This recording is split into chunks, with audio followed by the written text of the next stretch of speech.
Jammu and Kashmir शुरू से ही ये जो रीजन है इसको लेके इंडिया और पाकिस्तान के बीच में टसल रही है और इसके काफ़ी सारे रीजंस हैं। अगर हम हिस्टोरिकल रीजंस की बात करें तो जब ब्रिटिश राज ने 1947 में पार्टीशन किया था और दो कंट्रीज़ बनाई थी जो कि थी इंडिया और पाकिस्तान, तब जम्मू एंड कश्मीर को ऑप्शन दिया गया था कि वो किसको ज्वाइन करना चाहते हैं, इंडिया को या फिर पाकिस्तान को। लेकिन यह ऑप्शन सिर्फ कश्मीर को ही नहीं मिला था बल्कि और 564 प्रिंसली स्टेट्स को भी मिला था। तो जब ब्रिटिश ने पार्टीशन किया तो उस टाइम पर सिर्फ 17 प्रोविंसेस ही ऐसे थे जो कि ब्रिटिश राज के अंदर थे। बाकी जो 565 प्रिंसली स्टेट्स थे वो इंडिपेंडेंट थे। तो जब पार्टीशन हुआ तो इन सभी को जो है पूछा गया कि आप इंडिया के साथ जाना चाहते हैं या फिर पाकिस्तान के साथ। तो ज़्यादातर लोगों ने इंडिया को चुना कि ठीक है, हम इंडिया के साथ जो है एक्सेशन करना चाहते हैं। लेकिन 3 स्टेट्स ऐसे थे जो कि किसी को भी नहीं चुन रहे थे, वो थे हैदराबाद, जूनागढ़ और कश्मीर। लेकिन उस टाइम पर जो जम्मू एंड कश्मीर के महाराजा थे, महाराजा हरी सिंह, वो काफ़ी इनडिसाइसिव थे अबाउट ज्वाइनिंग आइदर नेशन, यानी इंडिया को ज्वाइन करें या फिर पाकिस्तान को, ये बात वो डिसाइड नहीं कर पा रहे थे। और इसी वजह से पहला इंडो पाकिस्तान वॉर हुआ था इन 1947। तो एक रीज़न जो इंडिया और पाकिस्तान के बीच की टसल का है वो है पार्टीशन, लेकिन जो दूसरा रीज़न है वो है इनकम्प्लीट पार्टीशन। क्योंकि जब पार्टीशन हुआ तो जो पंजाब रीजन था उसे डिवाइड किया गया था अलोंग द रिलीजियस लाइंस, मगर कश्मीर में इस बात को लेकर भी काफ़ी कन्फ्यूजन था क्योंकि वहाँ की जो पॉपुलेशन थी वो तो मुस्लिम मेजॉरिटी थी मगर जो रूलर था वो हिंदू था। तो इसी वजह से जो पाकिस्तान था वो क्लेम करता था क्योंकि ये जो रीजन है यहाँ पर मुस्लिम मेजॉरिटी पॉपुलेशन है तो इस पर पाकिस्तान का हक है। लेकिन जो इंडिया था एक्चुअली में ये रीजन उनके पास आ गया। अब वो कैसे? क्योंकि जो महाराजा थे उन्होंने इंडिया के साथ एक इंस्ट्रूमेंट ऑफ एक्सेशन साइन किया ऑन 26 अक्टूबर। अब आप लोग सोच रहे होंगे कि महाराजा ने ये डिसीजन कैसे लिया, कैसे उन्होंने डिसाइड किया कि वो इंडिया के साथ जाना चाहते हैं या पाकिस्तान के। तो इसके काफ़ी सारे रीजंस हैं, जैसे कि इंटरनल डायनेमिक्स, क्योंकि जो कश्मीर है they had a Muslim majority population, लेकिन जो रूलर था यानी जो लोग रूल करते थे वो थे एलिट हिंदू। इस वजह से काफ़ी सारे इंटरनल टेंशंस और अनसर्टेनिटी थी अबाउट द स्टेट्स फ्यूचर। इसके अलावा कश्मीर पर काफ़ी सारा एक्सटर्नल प्रेशर था क्योंकि जो पाकिस्तान था उन्होंने ट्राइबल फोर्सेस जो हैं वो भेज दी थी ताकि वो कश्मीर को इन्वेड कर सकें, और इसी ने प्रॉम्प्ट किया महाराजा को कि वो इंडिया से मिलिट्री असिस्टेंस लें। एंड लास्टली महाराजा के जो पर्सनल इंक्लाइनेशंस और एडवाइजर्स थे उन्होंने भी काफ़ी बड़ा रोल प्ले किया था इन मेकिंग दिस डिसीजन। अब हम बात कर लेते हैं इंस्ट्रूमेंट ऑफ एक्सेशन की, जो कि साइन किया गया था ऑन 26 अक्टूबर 1947। इसी के अंदर हमारी सारी शर्तें हैं कि किन शर्तों पे जो महाराजा थे वो अग्री हुए थे कि ठीक है हम इंडिया के साथ हैं। और यही डॉक्यूमेंट वो रीजन है जिसकी वजह से जो डिबेट है वो आज भी जारी है, क्योंकि इस डॉक्यूमेंट के अकॉर्डिंग जो जम्मू एंड कश्मीर है उसका जो डिफेंस है, फॉरेन अफेयर्स है और जो कम्युनिकेशन है उसकी पावर इंडिया के पास रहेगी। यानी जो जम्मू एंड कश्मीर है वो फॉर्मली सरेंडर कर रहा था ये सारे एस्पेक्ट्स को टू इंडिया। लेकिन जब महाराजा हरि सिंह ने ये इंस्ट्रूमेंट ऑफ एक्सेशन साइन किया तो इसके अंदर इंक्लूड कराया था एक क्लॉज 7, जिसके अकॉर्डिंग ये डिक्लेयर किया गया था कि जो जम्मू एंड कश्मीर है उसे कंपेल नहीं किया जाएगा to accept any future constitution of India, because जो ये इंस्ट्रूमेंट ऑफ एक्सेशन है ये तो 1947 के अंदर साइन हो गया था और जो हमारा कॉन्स्टिट्यूशन है वो 1950 के अंदर आया था। तो उस टाइम पर तो कोई आर्टिकल 370 था नहीं। तो ये जो क्लॉज 7 था इसके अंदर क्लियरली मेंशन कराया गया था कि जम्मू एंड कश्मीर पे कोई भी कंपल्शन नहीं होगा कि वो इंडिया के अंदर जो कॉन्स्टिट्यूशन आएगा उसे एक्सेप्ट करें। और ये कहा गया था कि जो जम्मू एंड कश्मीर है उसका खुद का अपना कॉन्स्टिट्यूशन होगा, अपना प्राइम मिनिस्टर होगा। और फिर जब इंडियन कॉन्स्टिट्यूशन एनफोर्स हुआ तो उसके अंदर आर्टिकल 370 ऐड किया गया। और ये जो आर्टिकल है इसमें क्लियरली मेंशन किया गया था कि ना तो इंडिया और ना ही जम्मू एंड कश्मीर यूनिलेटरली जो है ना तो इसे अमेंड या फिर अब्रोगेट कर सकते हैं accept in accordance with the terms of this article. तो ये जो आर्टिकल 370 है ये एक कॉम्प्लेक्स और कंट्रोवर्शियल क्लॉज है जिसने एक स्पेशल स्टेटस ग्रांट किया था to the state of Jammu and Kashmir, जिससे क्या हो रहा था, जम्मू एंड कश्मीर के पास, वहाँ के लोगों के पास ऑटोनॉमी थी in respect to various aspects of life. तो अगर हम आर्टिकल 370 के की एस्पेक्ट्स देखें कि क्यों ये जम्मू एंड कश्मीर के लिए इतना इम्पॉर्टेंट था, तो सबसे पहले और इम्पॉर्टेंट चीज़ ये थी कि इसी आर्टिकल की वजह से जो हमारा इंडियन कॉन्स्टिट्यूशन है वो पूरी तरीके से जम्मू एंड कश्मीर पे एप्लीकेबल नहीं था। जी हाँ, इंडियन कॉन्स्टिट्यूशन जो पूरे इंडिया पे एप्लीकेबल है वो जम्मू एंड कश्मीर पर लिमिटेड एक्सटेंट में ही एप्लीकेबल था, यानी सिर्फ कुछ ही provisions which were primary related to defence, foreign affairs and communication वो ही सिर्फ एप्लीकेबल थे। इसके अलावा जो जम्मू एंड कश्मीर है उसका अपना कॉन्स्टिट्यूशन है, फ्लैग है और कंट्रोल है ओवर सेवरल इंटरनल मैटर्स। तो अगर हम इंटरनल मैटर्स की बात करें तो ये इंक्लूड करता है internal affairs including legislation, education and health care. इसके अलावा ये जो ऑटोनॉमी है इसे देखा जाता है as a safeguard for the unique culture and identity of Kashmir. In fact इस स्टेट के पास अथॉरिटी है कि वो रेगुलेट कर सकते हैं the ownership of immovable property bye non permanent residents of Jammu and Kashmir. तो ये जो प्रोविजन था ये काफ़ी कंट्रोवर्शियल था, क्योंकि इसी की वजह से वहाँ के जो परमानेंट रेजिडेंट्स हैं सिर्फ वो ही लैंड ओन कर सकते हैं। अगर कोई नॉन परमानेंट रेजिडेंट है तो उन्हें लैंड मिलेगी या नहीं मिलेगी, इससे रिलेटेड सारी अथॉरिटी जो है वो जम्मू एंड कश्मीर की अथॉरिटी के पास थी, स्टेट अथॉरिटी के पास थी। तो ये शॉर्ट में मैंने आपको बताया कि जो आर्टिकल 370 है इसके की एस्पेक्ट्स क्या थे, कैसे ये ऑटोनॉमी प्रोवाइड कर रहा था जम्मू एंड कश्मीर को, वहाँ की स्टेट गवर्नमेंट को। लेकिन एक चीज़ जो बहुत ही इम्पॉर्टेंट है और वो ये थी कि ये जो आर्टिकल था, ये जो आर्टिकल 370 है, ये एक्चुअली में टेम्पररी नेचर का था। अगर हम इंडियन कॉन्स्टिट्यूशन को भी देखेंगे तो उसके अंदर जो आर्टिकल 370 है उसे एक टेम्पररी प्रोविजन बताया गया है और इसके अंदर अमेंडमेंट किए जा सकते हैं by the president of India. और इसी टेम्पररी प्रोविजन की वजह से अगस्त 2019 के अंदर ये जो आर्टिकल 370 था इसे अब्रोगेट कर दिया गया, हटा दिया गया। तो इस वजह से काफ़ी लोग खुश भी थे और काफ़ी लोग दुखी भी थे।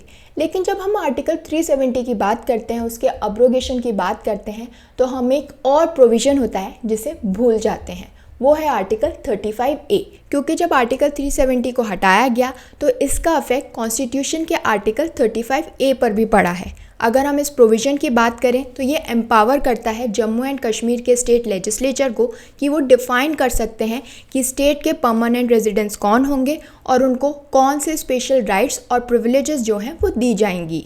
ये जो प्रोविज़न है इसे ऐड किया गया था कॉन्स्टिट्यूशन के अंदर through a presidential order, that is the constitution application to Jammu and Kashmir order 1954, जिसे इशू किया था प्रेसिडेंट ऑफ इंडिया ने अंडर आर्टिकल 370। तो इस प्रोविज़न से क्या हो रहा था, जो जम्मू एंड कश्मीर है उसके पास ये पावर थी कि वो कुछ प्रिविलेजेस जो है वो प्रोवाइड कर सकती है to the permanent residents of that state. तो ये जो प्रोविज़न था ये पावर दे रहा था जम्मू एंड कश्मीर को कि वो डिफाइन कर सकते हैं प्रिविलेजेस जो कि सिर्फ परमानेंट रेजिडेंट्स को मिलेंगी। अगर हम प्रिविलेजेस की बात करें तो ये इंक्लूड करता है कि आप कौन सी लैंड खरीद सकते हो, कौन सी इमूवेबल प्रॉपर्टी खरीद सकते हो, वोट डाल सकते हो, इलेक्शंस कंटेस्ट कर सकते हो, गवर्नमेंट एम्प्लॉयमेंट सीख कर सकते हो। इसके अलावा काफ़ी सारे स्टेट बेनिफिट्स भी आपको मिलेंगे जैसे कि higher education and health care.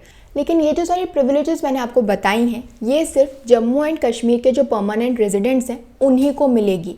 बाकी जो रेजिडेंट्स हैं चाहे वो इंडियन सिटीजन से क्यों ना हो उन्हें ये प्रिविलेजेस नहीं मिल सकती। तो इसलिए ये जो आर्टिकल 35A था ये वहाँ के रेजिडेंट्स के लिए काफ़ी इम्पॉर्टेंट था, क्योंकि ये उन्हें एक एक्सक्लूसिव राइट देता था जो कि बाकी इंडियन सिटीजन्स को नहीं मिलते थे।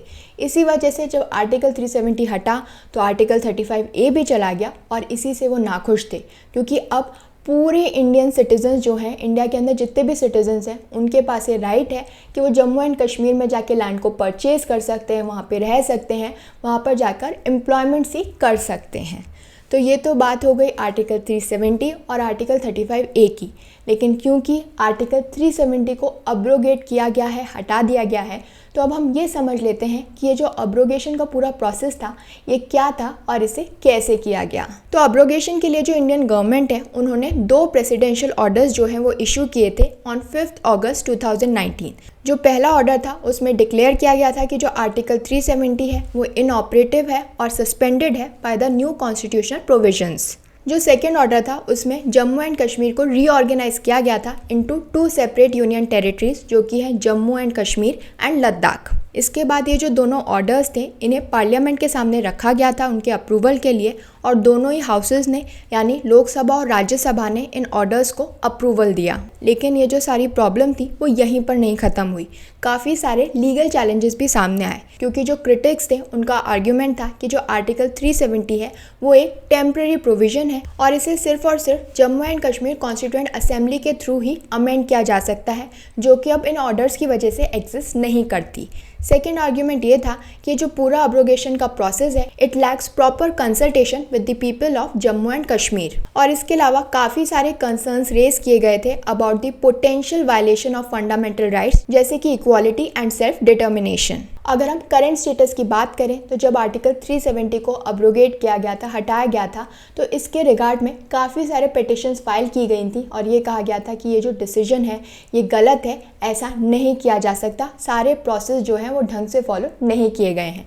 लेकिन अब फाइनली सुप्रीम कोर्ट का डिसीजन आ गया है और सुप्रीम कोर्ट ने कहा है कि ये जो डिसीजन लिया गया था, करेक्ट प्रोसेस से लिया गया था, यानी उन्होंने आर्टिकल 370 के अब्रोगेशन को अपहेल्ड किया है। बट अभी भी काफ़ी सारी जो पिटिशंस हैं वो पेंडिंग है about the legality of article 370, और इसीलिए जम्मू एंड कश्मीर के अंदर जो पॉलिटिकल और सोशल सिचुएशन है वो अभी भी टेंस है with ongoing protest and concerns about human rights. आप लोगों को कुछ कन्फ्यूजन तो नहीं हो रहा, क्योंकि मैं जम्मू एंड कश्मीर के लिए अब्रोगेशन वर्ड यूज़ कर रही हूँ, जबकि मैंने काफ़ी सारे वेबसाइट्स और न्यूज़पेपर्स पे देखा तो ये दोनों ही वर्ड्स यूज़ हो रहे हैं, which are abrogation and revocation. लेकिन मैं आपको बता दूं ये दोनों ही वर्ड्स जो हैं डिफरेंट हैं, इनके मीनिंग डिफरेंट है, इनकी प्रैक्टिकल एप्लीकेशन टोटली डिफरेंट है। तो अब्रोगेशन और रिवोकेशन में क्या डिफरेंस है अब हम वो समझ लेते हैं, और जो करेक्ट वर्ड यूज़ किया जाना चाहिए जम्मू एंड कश्मीर के लिए वो है अब्रोगेशन। तो जब हम अब्रोगेशन की बात करते हैं तो उसके अंदर जो आर्टिकल होता है, जो प्रोविज़न होता है, उसे कम्प्लीटली कैंसिल किया जाता है, rendering it null and void. दूसरी तरफ जो रिवोकेशन है उसके अंदर पार्शियल या फिर कंप्लीट कैंसिलेशन होता है डिपेंडिंग ऑन द कॉन्टेक्स्ट। जब अब्रोगेशन किया जाता है तो एक नया इनैक्टमेंट जो है वो लाया जाता है which conflicts with the existing article और ओवरराइड कर देता है पुराने प्रोविजन को। जबकि रिवोकेशन के अंदर जो भी स्पेसिफिक राइट है या प्रिविलेज है जो कि उस आर्टिकल से मिल रही है उसे विड्रॉ किया जाता है, वापस ले लिया जाता है थ्रू अ फॉर्मल डिक्लेरेशन। जबकि ये जो रिवोकेशन है it can be done through various means, जैसे कि लेजिस्लेटिव एक्ट, जुडिशियल डिसीजन या फिर कोई भी एग्जीक्यूटिव ऑर्डर। आई होप कि आपको समझ में आया होगा कि आर्टिकल 370 को अब्रोगेट किया गया है, ना कि रिवोक किया गया है। तो ये तो बात हो गई आर्टिकल 370 की, उसके क्या की एस्पेक्ट्स हैं और वो क्या प्रिविलेजेस दे रहा था जम्मू एंड कश्मीर के रेजिडेंट्स को।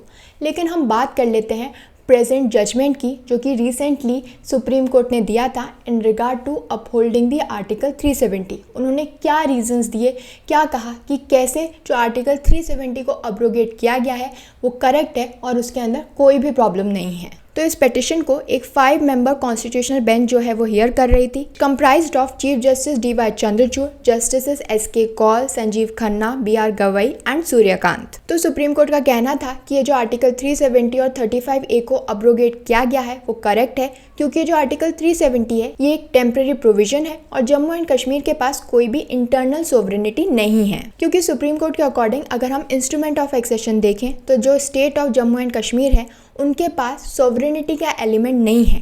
ये जो आर्टिकल 370 है it was a feature of asymmetric federalism and not sovereignty.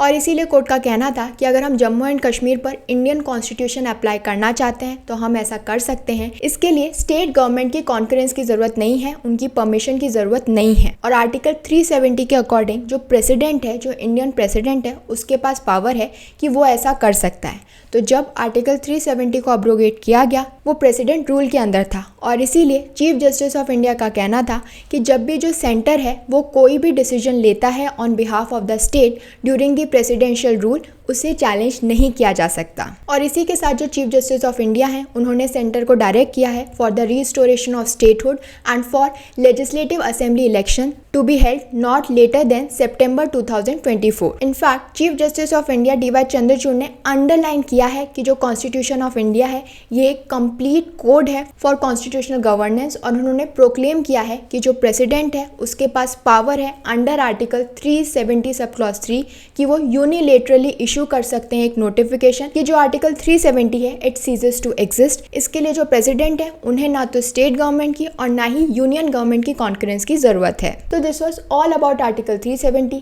कैसे उसकी जो पूरी जर्नी है वो स्टार्ट हुई और कैसे अब ये जो आर्टिकल 370 है इसे अब्रोगेट कर दिया गया है और इसके अब्रोगेशन को जुडिशरी ने भी अपहेल्ड किया है। लेकिन जो कश्मीर है वहाँ पर अभी भी काफ़ी अनरेस्ट है, काफ़ी सारी प्रोटेस्ट है, क्योंकि वहाँ के लोग इस अब्रोगेशन से खुश नहीं हैं। कुछ खुश हैं, कुछ नहीं हैं। तो आगे फ्यूचर में क्या होगा इट विल डिपेंड। और अगर हमें वहाँ पर पीस चाहिए तो बहुत ज़रूरी है कि वहाँ के लोगों से बात की जाए, जो कश्मीरी एस्पिरेशंस हैं उन्हें रिस्पेक्ट किया जाए फॉर सस्टेनेबल सॉल्यूशन। तो आपको क्या लगता है आर्टिकल 370 का जो अब्रोगेशन है वो सही है या नहीं, हमें कमेंट बॉक्स में बताइए। और ऐसी और भी इंटरेस्टिंग इन्फॉर्मेशन के लिए हमारे चैनल को लाइक, शेयर एंड सब्सक्राइब करें। Thank you.